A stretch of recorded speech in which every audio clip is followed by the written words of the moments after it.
के मामले तेजी से बढ़ रहे थे। इसके चलते अंकुश का ऑफिस बंद हो गया और वह वर्क फ्रॉम होम करने लगे। लेकिन घर से काम करते हुए वह कुछ ही दिन में बोर हो गए। संक्रमण से बचने के लिए लोग भले ही अपने घरों में रह रहे थे, लेकिन वर्क फ्रॉम होम अंकुश को पसंद नहीं आ रहा था। मैंने कई बार बात करने की कोशिश की, तो उन्होंने बताया कि ऑफिस में जाकर काम करने की बात ही अलग है। दोस्तों और सहकर्मियों से मिलना, चाय और गप्पेबाजी घर में रहकर कहाँ हो पाती है। इस तरह घर में कैद होकर रहना तो बहुत मुश्किल है। कॉलोनी में कई दुकानें थी, वहाँ जरूरत के सभी सामान मिल जाते थे। यहाँ तक कि फल और सब्जी वाले भी दिन में कई बार कॉलोनी में चक्कर लगा जाते थे। लेकिन अंकुश घर के आसपास की दुकानों से खरीदने की बजाय दूर की दुकान से सामान लाते थे। कोरोना को लेकर उनकी इस लापरवाही के बारे में मैंने उन्हें कई बार सतर्क किया, लेकिन कोई न कोई बहाना करके वो अपनी मनमानी कर ही लेते थे। उनके अपने तर्क थे कि खुली हवा में सांस लेना भी तो जरूरी है। फिर मैंने टोकना ही बंद कर दिया। रात के 1 बज रहे थे। मैं गहरी नींद में थी, लेकिन अचानक तेज खांसी की आवाज से नींद खुल गई। देखा तो अंकुश खांस रहे थे और उन्हें तेज बुखार भी था। अगली सुबह मैंने ही जिद करके उन्हें टेस्ट कराने के लिए हॉस्पिटल भेजा। 2 दिन बाद उनकी कोरोना रिपोर्ट पॉजिटिव आई। हम दोनों काफी परेशान हो गए। घर के सभी काम करते हुए मुझे बच्चे और अंकुश की देखभाल भी करनी थी। रिपोर्ट आने के बाद ही अंकुश को मैंने कहा कि आप उसी कमरे में रहिए अकेले, ताकि बच्चे को आपसे दूर रखा जा सके। दिल्ली में हम दोनों किराए के एक घर में रहते थे, जिसमें एक कमरा, एक छोटा हॉल और किचन था। मैंने अपना और बच्चे का बिस्तर हॉल में लगा लिया और अंकुश अपने कमरे में आइसोलेट हो गए। क्योंकि अंकुश की तबीयत ठीक नहीं थी, इसलिए उन्होंने वर्क फ्रॉम होम भी बंद कर दिया। अब उन्हें कोई सामान लेने के लिए घर से नहीं निकलना था। हालांकि दवाओं की मदद से तीसरे दिन से बुखार ठीक होने लगा, लेकिन बंद कमरे में उनका चिड़चिड़ापन लगातार बढ़ता जा रहा था।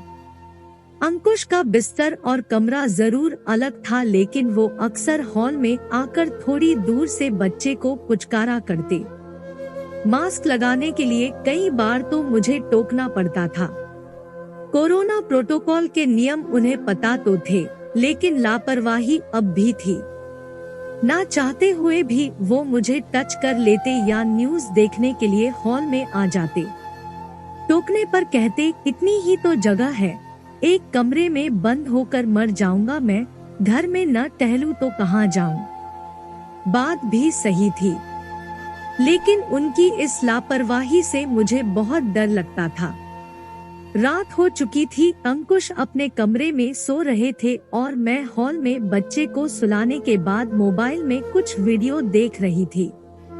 तभी अंकुश का मैसेज आया, बच्चा सो गया हो तो कमरे में आओ न, आज सेक्स करने का बहुत मन कर रहा है।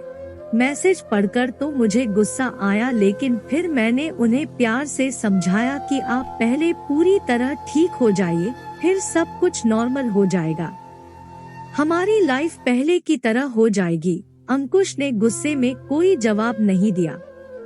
अंकुश पिछले 2 दिनों से कई बार सेक्स के लिए कह चुके थे और मैं उन्हें लगातार याद दिला रही थी कि वो कोरोना से संक्रमित है। लेकिन 5वें दिन अंकुश ने मेरी एक न सुनी और आधी रात को वो अपने कमरे से निकलकर हॉल में आ गए। जब मैंने करवट बदला तो देखा वो सामने खड़े हैं। मैं डर गई। पहले मुझे लगा उन्हें किसी चीज की जरूरत है, लेकिन उन्होंने मेरा हाथ पकड़कर कहा कि चलो आओ कमरे में, इसे यहीं सोने दो। लाख मना करने के बावजूद उस रात अंकुश ने मेरे साथ सेक्स किया और फिर वो सो गए। मैं वापस हॉल में बच्चे के पास आ गई। अब मेरा डर और बढ़ गया था। अगले दिन मुझे अपने शरीर का तापमान कुछ बढ़ा हुआ महसूस हुआ। गले में हल्की खराश थी। बिस्तर से उठने का मन नहीं कर रहा था और हल्की कमजोरी महसूस हो रही था। उसके अगले दिन ये लक्षण और बढ़ गए और आखिरकार मुझे टेस्ट कराना ही पड़ा। जिस बात का डर था वही हुआ, मेरी रिपोर्ट पॉजिटिव आई। अब न तो मैं घर के काम कर पा रही थी और न ही बच्चे को संभाल पा रही थी। इस कोरोना काल में कोई मदद करने के लिए भी तैयार नहीं था। अंकुश को अपने किए पर बहुत पछतावा हो रहा था, क्योंकि मेरी तबीयत उनसे भी ज्यादा खराब होने लगी। अब उन्हें ही खुद के साथ मुझे और बच्चे को संभालना था। ऐसे दिन भी देखे जब हम दिन में सिर्फ एक बार भोजन करते थे और अपने बेटे की देखभाल करने के लिए मुश्किल से ही हमारे पास ताकत होती थी। हमारी मुश्किलें कई गुना बढ़ गई। अंकुश डॉक्टर से परामर्श लेकर कुछ दवाएं लाए। कोरोना के संक्रमण से उबरने में मुझे 20 दिन लग गए। इस बीच अंकुश के भी लक्षण काफी हद तक कम हो गए। हम दोनों कोरोना को मात देकर ठीक तो हो गए, लेकिन जानबूझकर की गई अंकुश की यह जबरदस्ती मैं कभी नहीं भूल सकती। मेरे मन में अंकुश के प्रति अब वो इज्जत नहीं रह गई। दोस्तों, आप मेरी जगह होते तो क्या करते? मुझे कमेंट में बताएं। और अगर आपको मेरी ये स्टोरी पसंद आई हो तो इस वीडियो को लाइक जरूर करें। और अगर आप मेरे चैनल पर नए हैं तो मेरे चैनल को सब्सक्राइब करके नोटिफिकेशन बेल जरूर दबा ले, ताकि मेरी आने वाली कहानियों की अपडेट आप तक सबसे पहले पहुंचती रहे।